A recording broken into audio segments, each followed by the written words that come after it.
Good day. Today is July 2nd, 1964. Thank you for turning into Social Whispers News.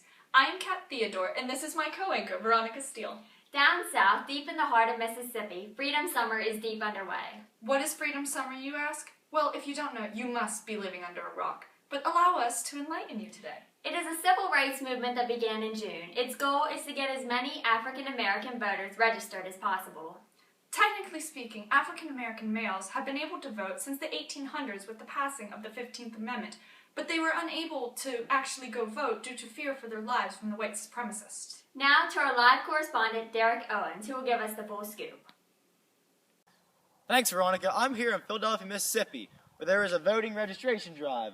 Many of the volunteers are quite disappointed as it is not successful as they hoped it to be. Oh, hello there. I just got some disturbing news. 3 of the volunteers that were reported missing 2 months ago, just like this sir right here, have been found dead. James Chaney, Andrew Goodman, and Michael Schwerner were all found dead. Excuse me, sir. You're a detective on this case. I'm Agent Harris, lead detective on this case. Yes? Could you tell us their cause of death? Well, the 2 white men were shot in the chest, and the 1 African American was brutally beaten before being shot 3 times in the back, supposedly fleeing. Any motives or anybody who did this? Well, we believe it was the Ku Klux Klan, but due to lack of evidence, the state of Mississippi will not investigate, but I'm going to try my hardest. Good luck, sir. Thank you. That's all for tonight. Back to you in the studios, Kat. Thank you, Heath. It is truly such a tragedy when a group is willing to go to such extreme lengths to prove their beliefs. Our condolences go out to the families for the 3 men who were...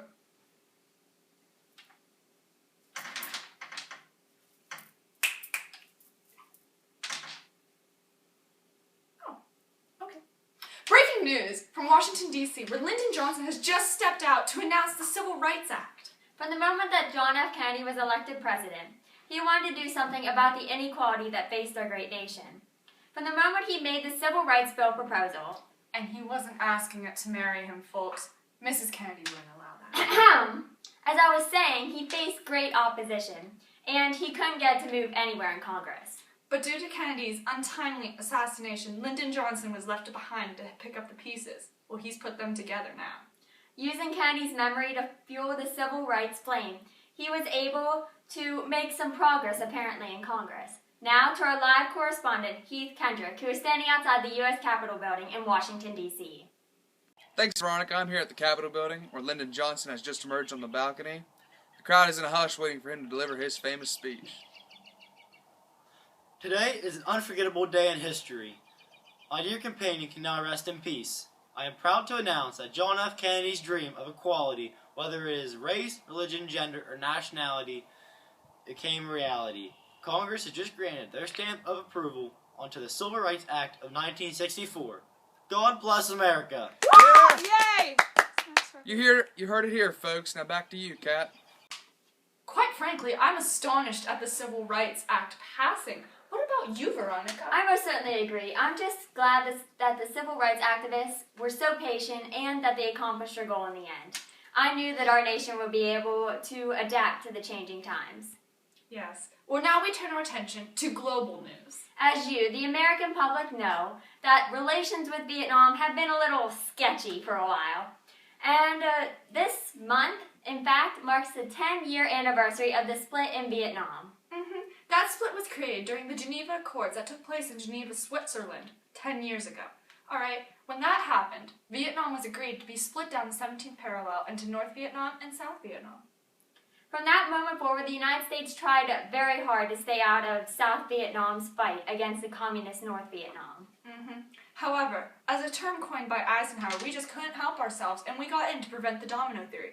What is the domino theory? Why does it matter in the USA, many people are asking. The domino theory is when one country falls to communism, the rest of Asia will fall. That idea has continued through numerous presidents. In fact, President Kennedy believed in it so strongly that in 1963, he sent 16,000 military advisors into South Vietnam to help prop the government against the communist North. And President Lyndon Johnson is just chomping at the bit to put more troops into Vietnam. Mark my words, America, we will be in the Vietnam War. Well, this concludes our news broadcast for tonight. Thank you for tuning in to Social Whispers News. I'm Kat Theodore, and this is Veronica Steele. We will see you tomorrow, same time, same place. Stay sharp, America.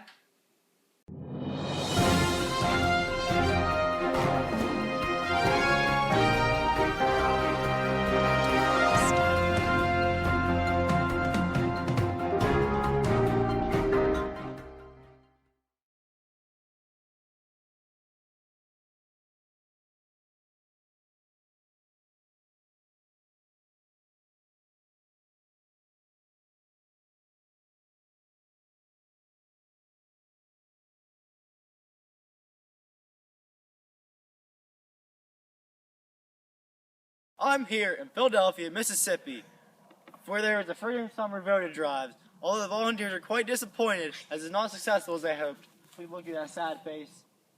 Hello, ma'am. Wow. Quite shocking news I've just heard. 3 men have just been found.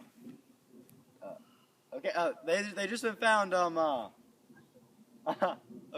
Yeah, we'll go with that.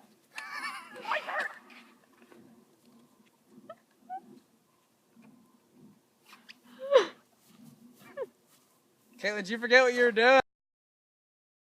I'm here from the capital. Blah, blah, blah, blah, blah.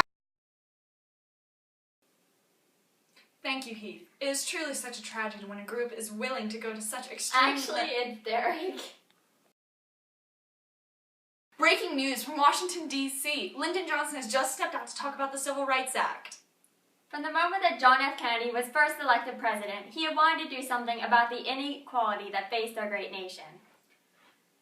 Now,